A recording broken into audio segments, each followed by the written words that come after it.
जय हिंद साथियों, नमस्कार। Welcome to edge smart classes. कैसे हैं आप लोग और कैसी चल रही है आपकी पढ़ाई? तो साथियों, आज के वीडियो में बात करेंगे राजस्थान माध्यमिक शिक्षा बोर्ड यानी आरबीएसई द्वारा जारी कक्षा 10 के हिंदी के मॉडल पेपर के समाधान की। हाँ साथियों, आपको पता लग गया होगा कि राजस्थान बोर्ड यानी आरबीएसई बोर्ड ने कक्षा 10 के जो न्यू मॉडल पेपर है वो जारी कर दिए हैं। मॉडल पेपर क्या होते हैं साथियों, मैं आपको बताऊं तो मॉडल पेपर वो पेपर होता है कि जो आपका बोर्ड परीक्षा में पेपर होगा उसका पैटर्न कैसा होगा, किस प्रकार का पेपर होगा, आपका कितने क्वेश्चन होंगे, कितने छोटे होंगे, कितने बड़े होंगे, सारी जानकारी आपको मॉडल पेपर में दी जाती है। तो आज हम हिंदी के मॉडल पेपर का समाधान करेंगे, क्योंकि जो मॉडल पेपर जारी हुए हैं उनमें आपको केवल प्रश्न देखने को मिलेंगे, आंसर नहीं। तो आज के वीडियो में आपको हिंदी के मॉडल पेपर के सभी आंसर बताऊंगा, एक से लेकर पूरे सभी प्रश्नों के। तो पूरा वीडियो ध्यान से देखना है, बिल्कुल भी स्किप नहीं करना है। ओके, ठीक है। तो बेसिक जानकारी की बात करें, यहाँ पर लिखा है बोर्ड द्वारा जारी मॉडल प्रश्न पत्र। पूरे मॉडल पेपर के आंसर आपको इस पीडीएफ में देखने को मिल जाएंगे।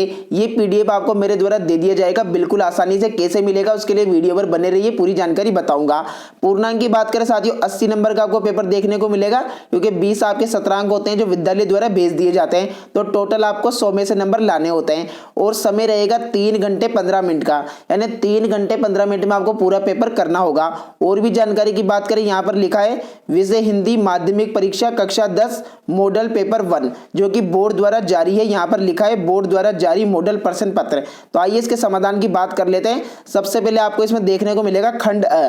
तो खंड अ की शुरुआत में आपको वस्तुनिष्ठ प्रश्न देखने को मिलेंगे, जो कि यहाँ पर कितने होंगे तो आपको मैं पहले दिखा देता हूँ। टोटल वस्तुनिष्ठ प्रश्न की बात करें तो टोटल आपको यहाँ पर 12 प्रश्न देखने को मिलेंगे वस्तुनिष्ठ। आइए इनके आंसर की बात कर लेते हैं। तो ध्यान से देखना साथियों, मैं आपको सभी के आंसर बहुत ही अच्छे तरीके से बता रहा हूँ।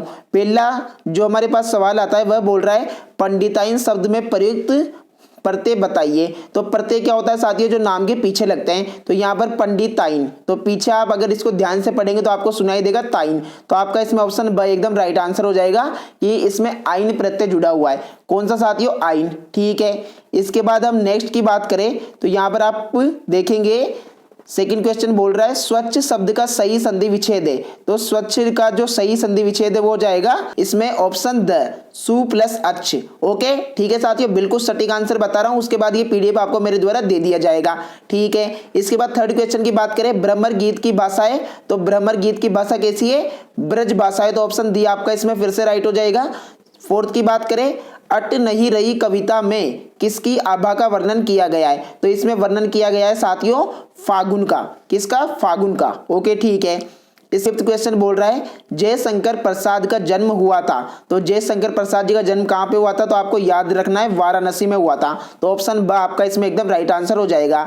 सिक्स की बात करें शिव धनुष तोड़ने वाले को परशुराम ने किसके समान अपना शत्रु माना है। तो किसके समान साथियों, इसमें आपका राइट आंसर हो जाएगा सहस्त्र बाहु के समान।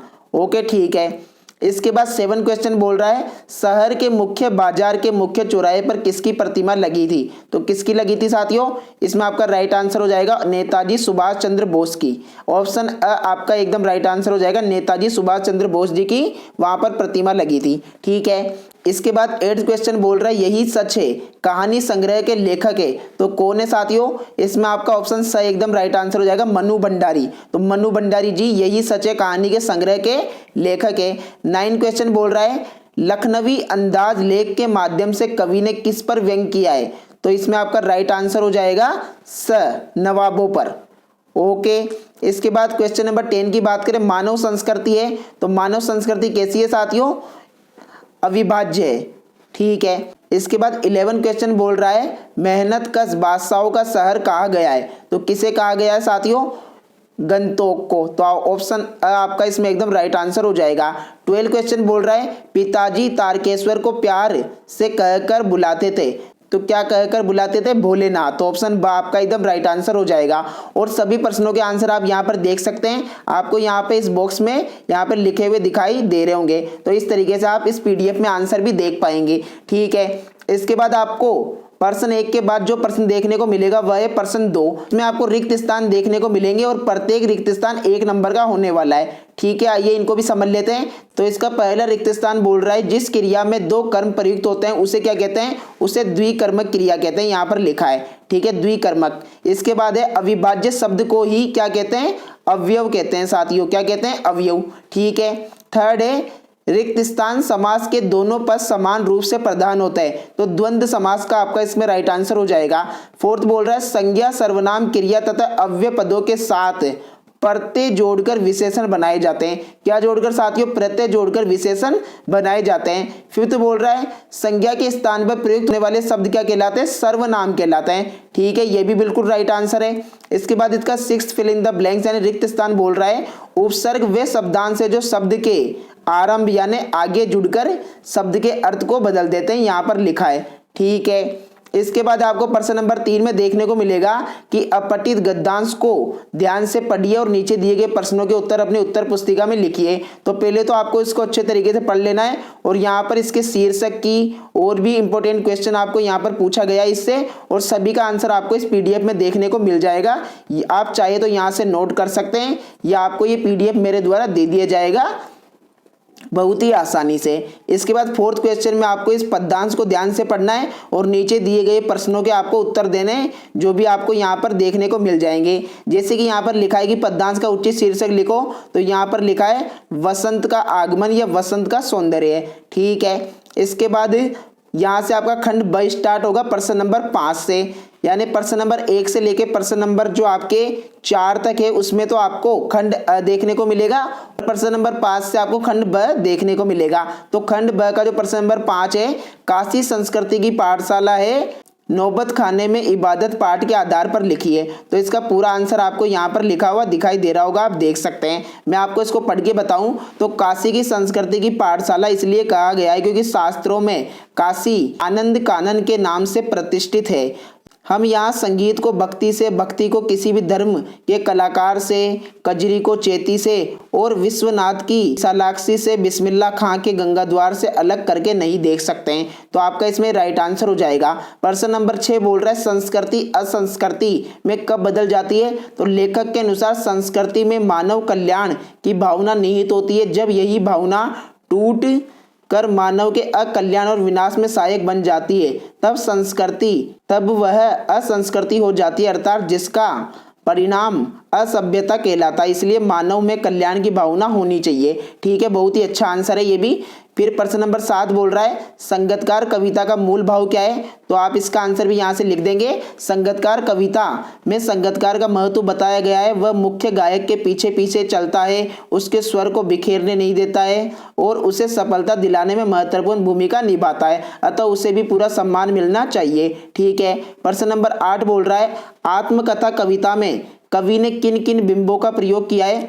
तो जयशंकर प्रसाद ने अपने आत्मकथ्य कविता में बिंब विधान योजना में अपने आप को भंवरे के रूप में, जीवन को गागर रीति के रूप में, परिवार को जीवन के सपने के रूप में, पत्नी को पाथे के रूप में एवं अपने कर्मों को कथा आदि बिंबों के रूप में प्रकट यानी प्रयोग किया है। ठीक है, प्रश्न नंबर 9 बोल रहा लेखक को हिरोशिमा के विस्फोट को प्रत्यक्ष देखकर कैसा अनुभव हुआ? तो इसका भी आंसर यहाँ पे लिखा है, आप लिख लेना साथियों। ठीक है, फिर मेरे द्वारा आपको ये पीडीएफ दे दिया जाएगा और प्रश्न नंबर 10 का आंसर भी आपको यहाँ पर देखने को मिल जाएगा। फिर यहाँ पर प्रश्न नंबर आपको 11 बता देता हूँ, जो कि काफी ज्यादा इंपॉर्टेंट है कि आंख भर आना मुहावरे का अर्थ एवं वाक्य में प्रयोग लिखिए। तो आंख भर आना का मुहावरे का अर्थ है आंख में आंसू आना, अर्थात दुखी होना। मायके से विदा होते समय हर बेटी की आंखें भर आती है, ये इसका वाक्य में प्रयोग हो जाएगा। अब यहाँ से आपको देखने को मिलेगा खंड स, जिसमें सर्वप्रथम आपको प्रश्न नंबर 12 देखने को मिलेगा, यानी खंड स की शुरुआत आपकी प्रश्न नंबर 12 से होगी। फिर इसके बाद आपको खंड द भी देखने को मिलेगा।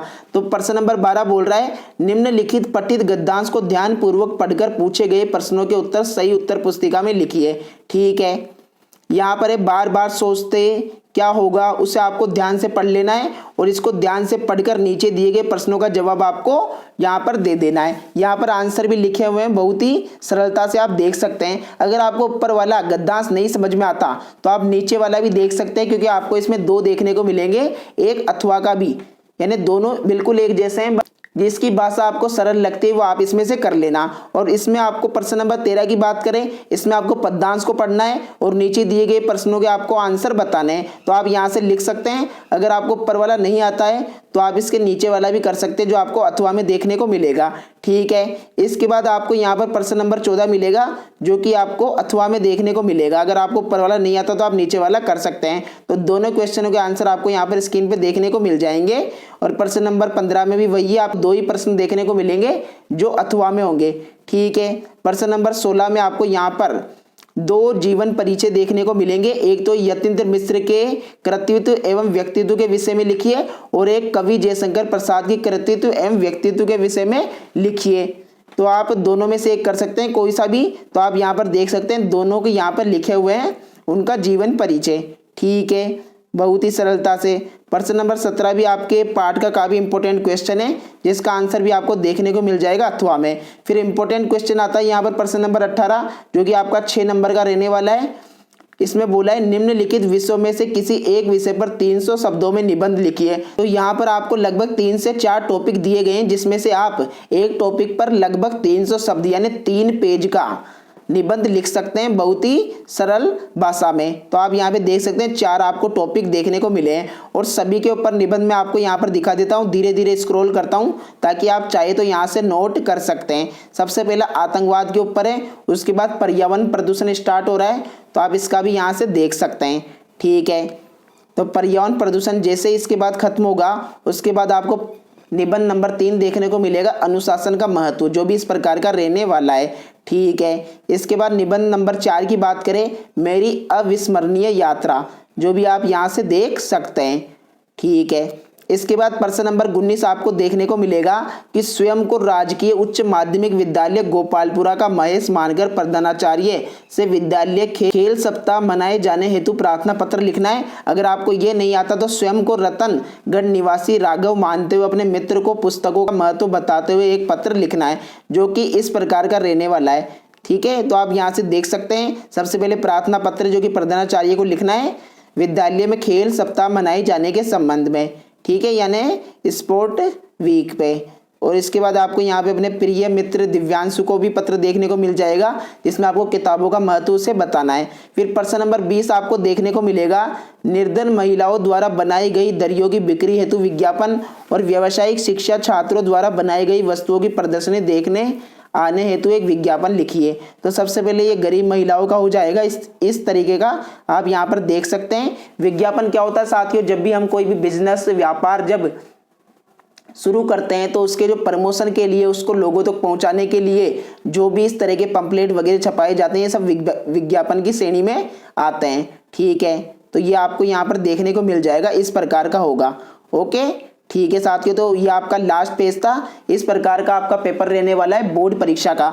बिल्कुल पूरा आज मैंने आपको मॉडल पेपर करवा दिया साथियों। अब बात करें कि इस मॉडल पेपर का पीडीएफ आपको कैसे मिलेगा, तो उसके लिए आपको डिस्क्रिप्शन ओपन करना है, वहां पर आपको व्हाट्सएप ग्रुप की लिंक मिलेगी। लिंक पे क्लिक कीजिए, व्हाट्सएप ग्रुप में ऐड हो जाइए या तो मुझे पर्सनल मैसेज कर दीजिए जिसमें बोल दीजिए हिंदी मॉडल पेपर, मैं आपको सेंड कर दूंगा। ठीक है साथियों, तो धन्यवाद। जय हिंद जय भारत। ऐसे ही वीडियो देखने के लिए चैनल को सब्सक्राइब करें, बेल आइकन को प्रेस करें और हमसे जुड़े रहिए साथियों ताकि हम आपकी कक्षा 10 में अच्छे नंबर लाने में सहायता कर सके। धन्यवाद। जय हिंद जय भारत।